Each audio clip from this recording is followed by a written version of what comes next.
जी students, आज हम discuss करेंगे ग्लूकोज टू कार्बोहाइड्रेट्स। ग्लूकोज जो है हमारे पास सबसे स्मॉलर यूनिट है, एक स्मॉल मॉलिक्यूल होता है, ठीक है। इससे हमारे पास जो लार्जर ऑर्गेनिक कंपाउंड है, ठीक है, वो कैसे बनता है ये हम देखेंगे, ठीक है। स्मॉल मॉलिक्यूल है, ठीक है, ये सेल मेम्ब्रेन से एब्जॉर्ब हो सकता है। कार्बोहाइड्रेट जो होते हैं ये लार्ज मॉलिक्यूल्स होते हैं, ठीक है, इनको हम कम्प्लेक्स ऑर्गेनिक मॉलिक्यूल्स भी कहते हैं, ठीक है। ये हमारे पास कौन से मॉलिक्यूल हैं? लार्ज मॉलिक्यूल हैं, ठीक है। और इनके अंदर हमारे पास कार्बन, ठीक है, यहाँ हम लिख लेते हैं, कार्बन भी पाई जाती है, हाइड्रोजन भी पाई जाती है और ऑक्सीजन भी प्रेजेंट होती है, ठीक है। ठीक है, तो हम देखेंगे कि हमारे पास जो स्मॉल मॉलिक्यूल्स हैं वो मिलके किस तरह लार्ज मॉलिक्यूल्स बनाते हैं, ठीक है।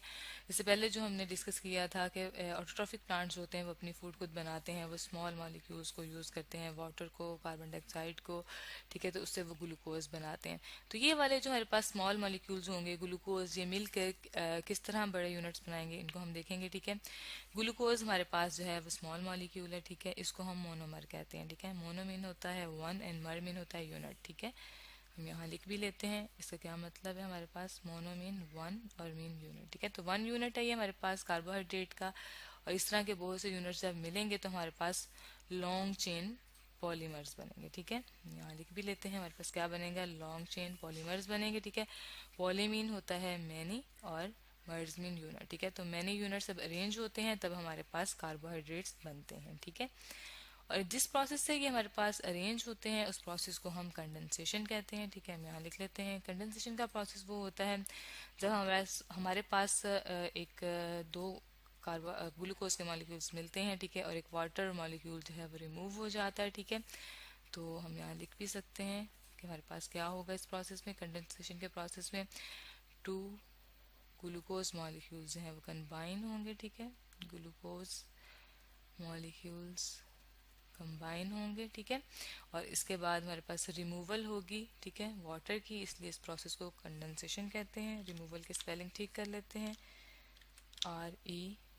REMOVAL, ठीक है। रिमूवल ऑफ वाटर होगी, ठीक है, H2O यानी कि वाटर, ठीक है।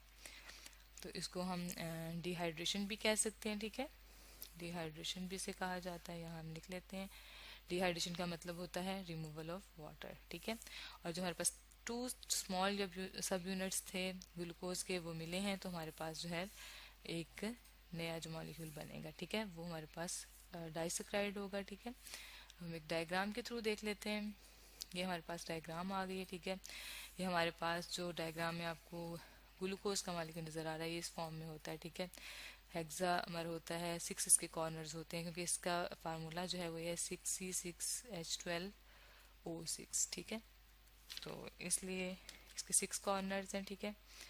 और ये हमारे पास शुगर मॉलिक्यूल है, ठीक है, और ये हमारे पास मोनोमर होता है, ठीक है, जिसको हम मोनोमर कहते हैं। जब हमारे पास ये दोनों मोनोमर्स मिलते हैं तो हमारे पास जो है वो डाइसेक्राइड बनते हैं, ठीक है। हमारे पास क्या है, डाइसेक्राइड्स हैं, ठीक है। इसको हम सुक्रोज कहते हैं, ठीक है, डाइसेक्राइड्स, ये लिख लिया, ठीक है।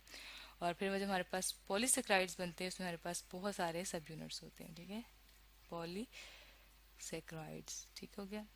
स्टार्च होती है, ठीक है। और जो हमारे पास सुक्रोज होते हैं इसको हम टेबल शुगर भी कहते हैं, ठीक है। इसको हम क्या कहते हैं, टेबल शुगर भी कहते हैं, हम यहाँ लिख लेते हैं। ये स्वीट इन टेस्ट होती है, ठीक है, इसको हम टेबल शुगर कहते हैं, ठीक है। और स्टार्च जो होते हैं ये लेस स्वीट होते हैं, ठीक है, हम यहाँ लिख लेते हैं, ठीक है। और सबसे ज़्यादा एनर्जी जो प्रोवाइड करते हैं वो हमें ग्लूकोज प्रोवाइड करते हैं, ठीक है। बेसिक यूनिट है जो हमारी बॉडी को एनर्जी प्रोवाइड करेगा वो ग्लूकोज होगा, ठीक है। इसको हम ठीक कर लेते हैं, ठीक है।